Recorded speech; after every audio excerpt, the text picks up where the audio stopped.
你有没有过这种经历？走在大街上，总感觉背后有人跟着自己，可一回头，那人又像个路人，急匆匆从你旁边走过，让你不禁怀疑，难道是自己想多了？这个女孩也是这样想的，但接下来发生的事却将她彻底拖进深渊。女孩走进路边的影院，正看着电影，四周明明全是空位，一道身影偏偏坐在了她的身后。女孩吓得大气都不敢喘，她小心翼翼地转头，刚看到一只棕色的鞋，那道身影就开始往前靠。女孩的后颈甚至感受到了她的鼻息，她慌忙起身逃出了影院，又走进一家超市，想着人多的地方那人就不敢跟来，但很快她就知道自己错了。再扭头看去，果然看到那双棕色的鞋。当她想看清他的脸，却发现他也看了过来，吓得女孩连忙回头，从超市后门逃走。回到家后，她和丈夫说了这件事，但丈夫敷衍地安慰几句后，就只顾着满足自己的欲望。女孩实在无法忍受，拒绝了丈夫，而丈夫却觉得是她在迁居之后得了被害妄想症。原来，女孩前不久才跟着丈夫搬到她的国家，这里对她来说人生地不熟，语言也不通，和外人沟通都需要丈夫翻译。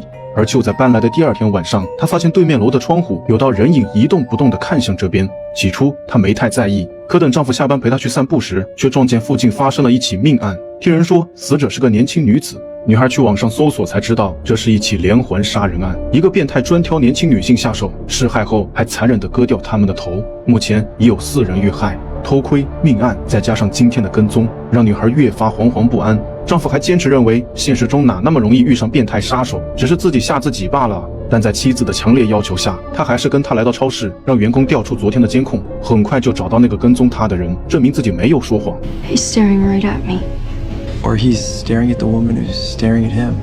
女孩懒得再跟丈夫解释，只是用手机拍下了那人的样子。接下来的日子，丈夫依旧每天早早出去上班，而女孩不敢再独自出门，就坐在沙发上看着窗外，在不安中度过一天，一直等到很晚，她才忍不住给丈夫打电话。Was just wondering when you're gonna be back home.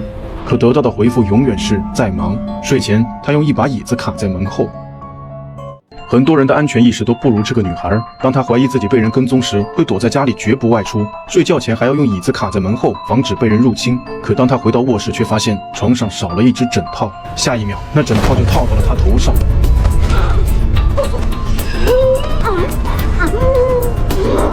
随着一声声嘶力竭的尖叫，原来是一场梦。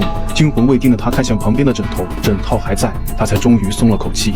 她走到窗边，从窗帘的缝隙看去，对面那扇窗漆黑一片，可她总感觉黑暗中有道目光注视着自己。这时，身后传来急促的敲门声，她小心地走到门边，透过猫眼仔细看了看，原来是住在同一层的老太太。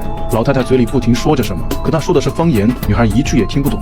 老太越说越着急，还打起了手势。刚回家的邻居帮女孩解了围，说是老太的猫丢了，问你有没有看见。I'm sorry, I haven't seen him. 老太太这才满脸无奈地走了。邻居见女孩独自在家，就请她过来喝一杯。通过闲聊得知，邻居也曾在陌生的国家住过。聊到女孩最近的不安时，邻居让她打开抽屉，里面竟放着一把枪，那是邻居的前男友送给她防身的。她说，关键时刻她比男人更可靠。没多久，女孩回了家，她看着紧闭的窗帘，那种被偷窥的感觉再次升起。Fuck this. 果然，对面窗户那道身影又出现了。女孩还心存侥幸。You're not really looking in here, are you?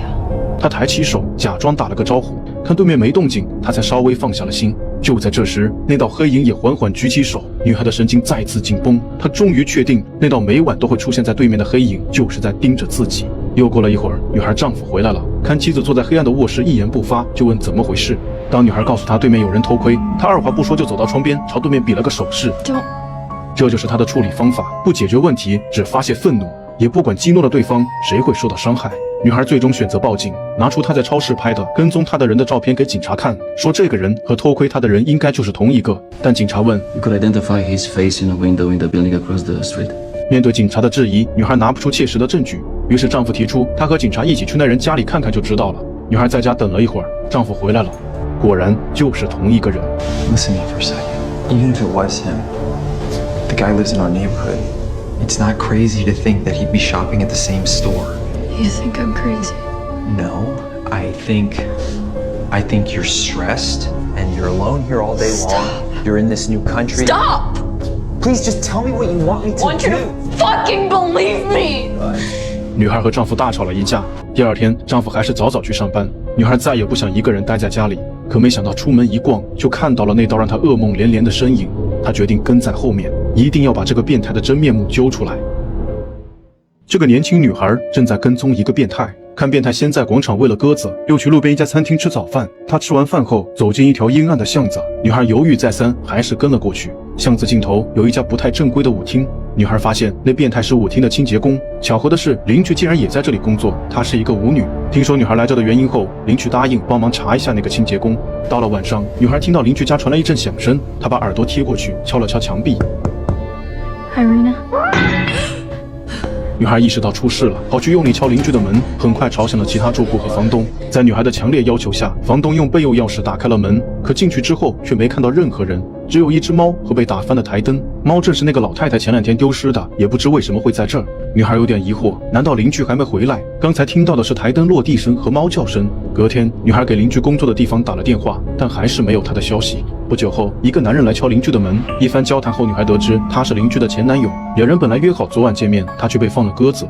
男人只当是他不想见自己，失落的转身要走，却被女孩叫住。Could you help me with something? 他把男人带到对面楼，和他说了那个变态的事。在确认是哪间房后，男人愤怒地走过去，使劲砸了半天门，却没有人出来。 Sorry, I tried. 男人离开后，女孩本来也要走，可她总感觉那间屋子里其实有人，于是鬼使神差地走过去，敲了敲门。这一回门竟然开了，却不是那变态，而是一个满嘴方言的老头。女孩也听不懂他的话，一边道歉一边急忙退走。但就在等电梯时，那道让她心惊胆战的身影终于出现了。她就这么沉默地盯着他，随着电梯下行，变态还跟了过来。那张隐藏在黑暗中的脸，说不出的阴森。女孩一直强忍着恐惧，回到家后，泪水已经在眼眶打转。晚上，警察找上了门，竟还带着那个变态。此时的他低眉顺眼，好像受了天大的委屈。原来他反过来向警察举报，说女孩在窗边偷窥他，跟踪他，还去他家骚扰他年迈的父亲。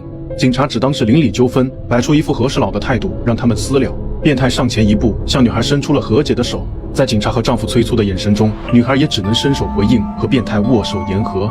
等他们走后，丈夫告诉女孩一个好消息，那个专杀女性的变态凶手已经落网，你可以放心了。可看着落网凶手陌生的模样，女孩反而感到越发不安。为了舒缓她的心情，丈夫带着她去参加公司宴会，在女孩面前，他和同事用方言开着玩笑，以为女孩听不懂，却不知女孩已经自学了一些。 At least I have the spider to what? Julia. At least I have the spider to keep me company. Is that what?